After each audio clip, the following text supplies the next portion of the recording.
That Emil has been taking you through, and I'm still in conversation with political analyst and social commentator Soli Masilela, as well as lecturer policy and in politics lecturer Levi Ndo. One of the things that I very found interesting about Masilela in those results, Matsigama, I'm looking at the DA at 37.3%, Patriotic Alliance 12.5%. If the DA wants to be at the helm in Matsigama of that council, it needs the help of the Patriotic Alliance in order to be able to do this. But this is an alliance that I'm not sure is going to be quite likely, but as they say, there are no permanent enemies in politics. Indeed. There will be a possibility. As you are saying, there are no permanent enemies in politics. You are yesterday's enemies, you are today's friend. But this is the challenge. These alliances, the question which might come, are they based on policy perspective? Are they based on mandates from the various communities, or are they based on decisions taken within certain boardrooms and all those things? And that is a huge challenge which comes. It will be, in most cases it has been, an alliance. With time it begins to crunch and cause serious challenges and shortfalls for service delivery. Those are the things which, the logistics, the nuances, which these parties need to engage in before entering into such alliances. And you must remember, when we talk about Patriotic Alliance and even in terms of the race context, the historical type of originating, and also political hateism amongst the role players. But you were then forced by the voters to sleep in one bed and come up with something. But properly planned, as I said earlier on, properly planned, they are indeed these small parties emerging and reaching this project called democracy, if properly planned and as the Prof said, well researched. The compact has some guidelines and regulations which are not broken, and also have an escape clause. When it is not working, just divorce without causing a huge damage to the electorate. That escape clause is going to be very important. I wonder if the team can put back up that, those graphics of the Western Cape as we are looking at some of these hung municipalities. Ndadendo, I'm looking at Saldanha Bay, DA 46.34%. The Good Party so far. These, of course, are still preliminary results. It doesn't mean that things are going to go this way, but the Good Party currently 13.81%. Patricia de Lille and the DA working together. Well, anything can happen. With politicians, they would say all kinds of things in public, but when circumstances at times allow them to work together, they might actually do that. Maybe it's important to emphasize that after the elections, it is no longer about the perceptions, it is no longer about citizens, it's about politicians themselves and how they actually position themselves.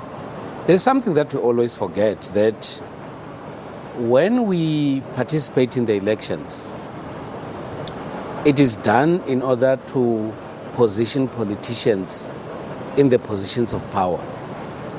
I have not heard of any politician who will refuse position of power when given.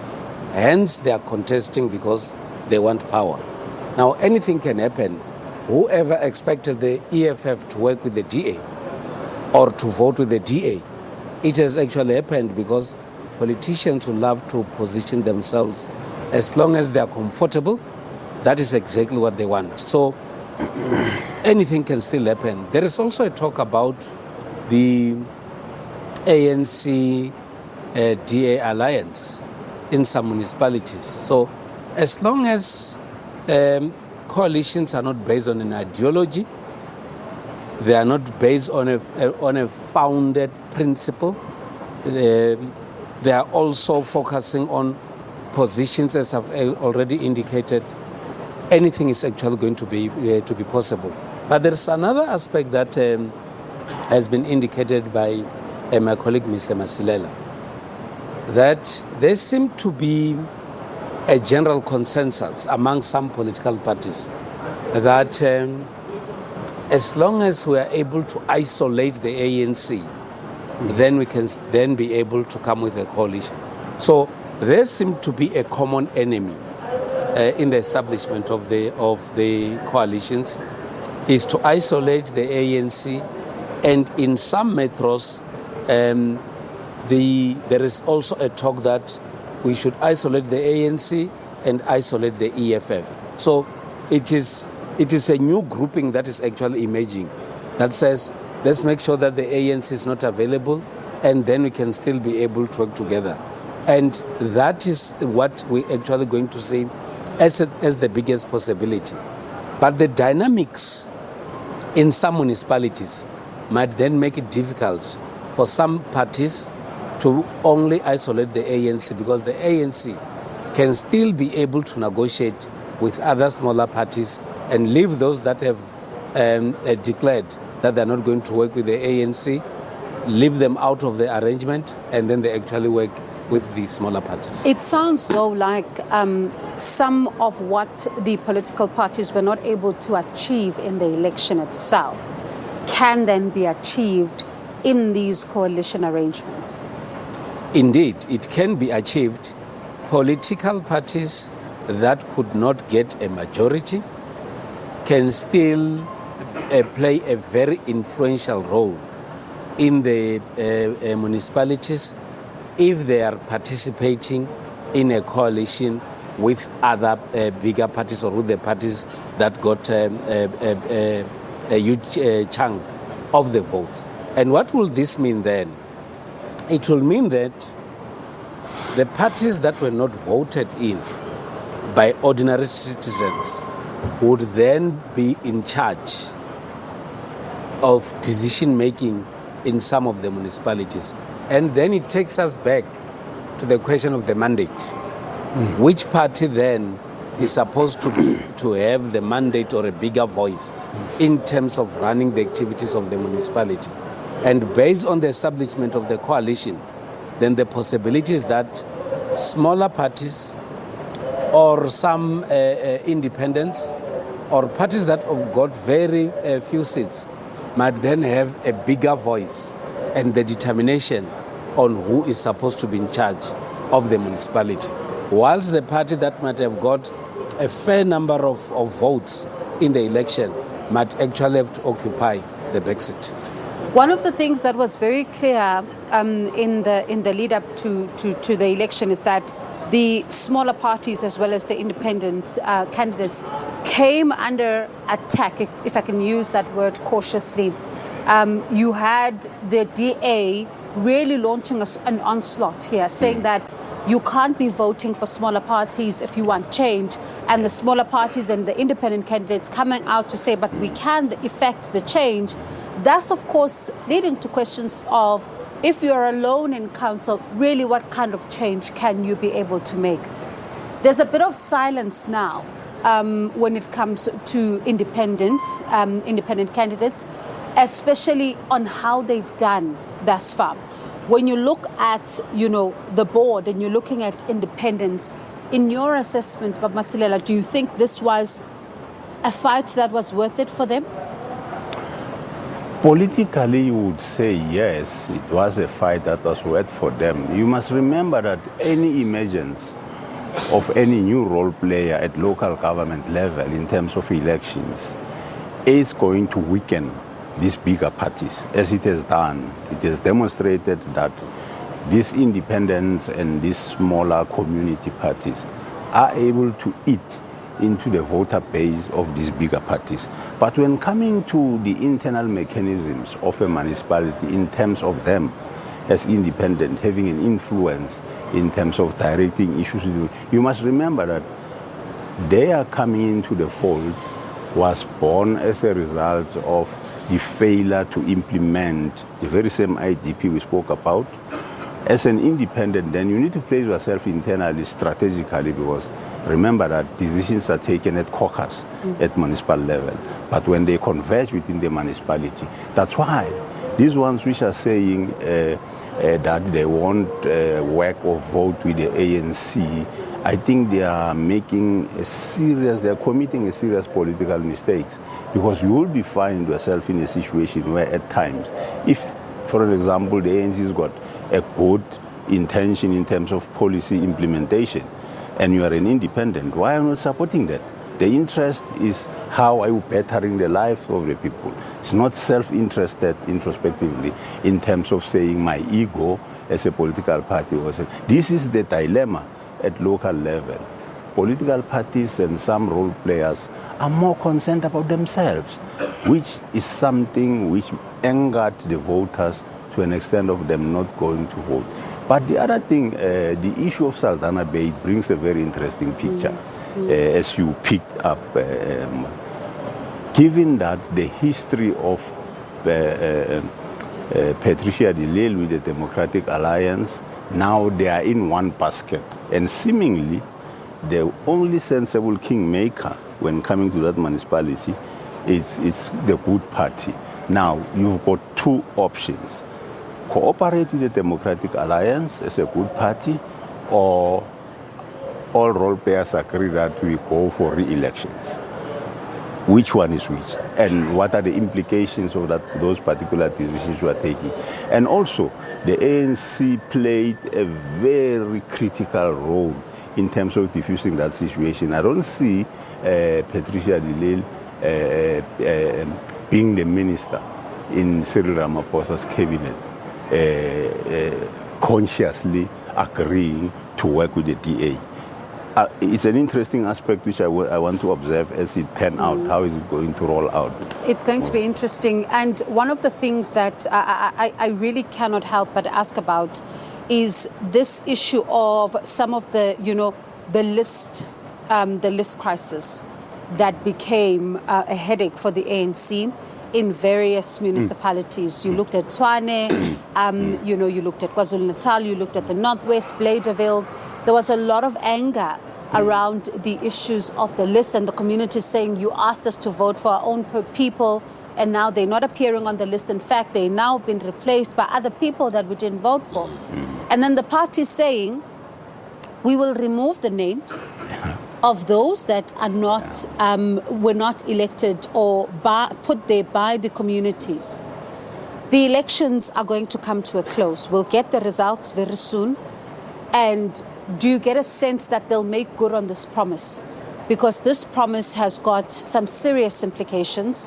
When you have to remove someone, you go to a by-election possibly, and you open yourself up to a possible thrashing by maybe opposition parties, because anybody's free to reign.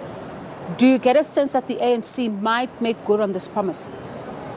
Well, the view I have is that the challenges engulfing the ANC are self-inflicted. The ANC, based on the factions that are taking place within the party, you hardly get a neutral person in the ANC. It's either this person is for this faction or the other faction. And the very same ANC officials that will send to facilitate the process of taking candidates to the communities are the very same people who are also conflicted. And they're actually part of the problem. And if you have a situation where, and I think the intentions were good on the part of the ANC, of taking the candidates to the people, and then you get an endorsement from the people, you are actually very sure that if you have got a ward, for an example, that has got 2,000 voters, and your candidate is endorsed by more than 1,000, you are quite sure of a win. But because you are having a challenge of factionalism and people that are conflicted, you are actually going to get the same people who are going to change the numbers, those people that are on the list and put different people. And some of these people that have been removed, it might not be a big number, have actually opted to become independent candidates. And the biggest possibility is that because they've already got an endorsement from the people on the ground, they might then still make it and become independent candidates. Now the question is, would then it be possible for these candidates to work with the ANC if they have to make a coalition, or they'll go to other parties? And it will be up to the ANC now, with the people that came onto the list through the back door, to make a final determination. Firstly, they've made a promise to the people that we are going to sort out these issues immediately after the elections. I would then expect the top six that is sitting today to be able to make a determination on the steps that are actually going to take in ensuring that they live up to the promise that they've made to the people. Because the very same ANC knows the pain of imposing leaders that do not have the support of the people on the ground. And the case in point is Tshwane in 2016, and it has actually repeated itself on numerous occasions. So the blame is to go to the ANC that they couldn't manage their own activities. Maybe this time the ANC has actually learned to do things much better so that they don't find themselves in this situation that has a potential to affect negatively their voter results. And, but Masilela, one of the political parties who, despite the fact that the results haven't been finalized yet, but has been smiling apart from Action SA, has been the IFP. They talk about reclaiming lost ground in KwaZulu-Natal. I was listening to their spokesperson with a colleague, Sophie Mukwena, yesterday. Their ambitions are now stretching further than the municipalities. Their ambitions are now going towards, they say they want the province. Come the next election, they're gunning for the province. Is this something that could be within their sights? No, look, I think the IFP planning for these elections, they played their cards very intelligently so, by keeping their former president and Umtana Kapindangene in the forefront. But in as far as them growing, reclaiming the province, you must remember they once governed that province. They'll have to do more than just bringing in their former leaders in the forefront. And for them to do that, we must remember that the environment has totally changed in KwaZulu-Natal. The IFP is also coming back again from where it dissipated to, and also the emergence of independent. Now, the sharing of the voters has now been spread. And with the leader they are having now, they'll have to work very, very hard in terms of regaining. But the mistakes which are committed by other parties like the ANC and the DA and all those things might create that particular possibility that planning properly, they might come back in power. It's going to be interesting to watch. But another conversation that is also unfolding on social media is with you there, Flo, as a lot of people continue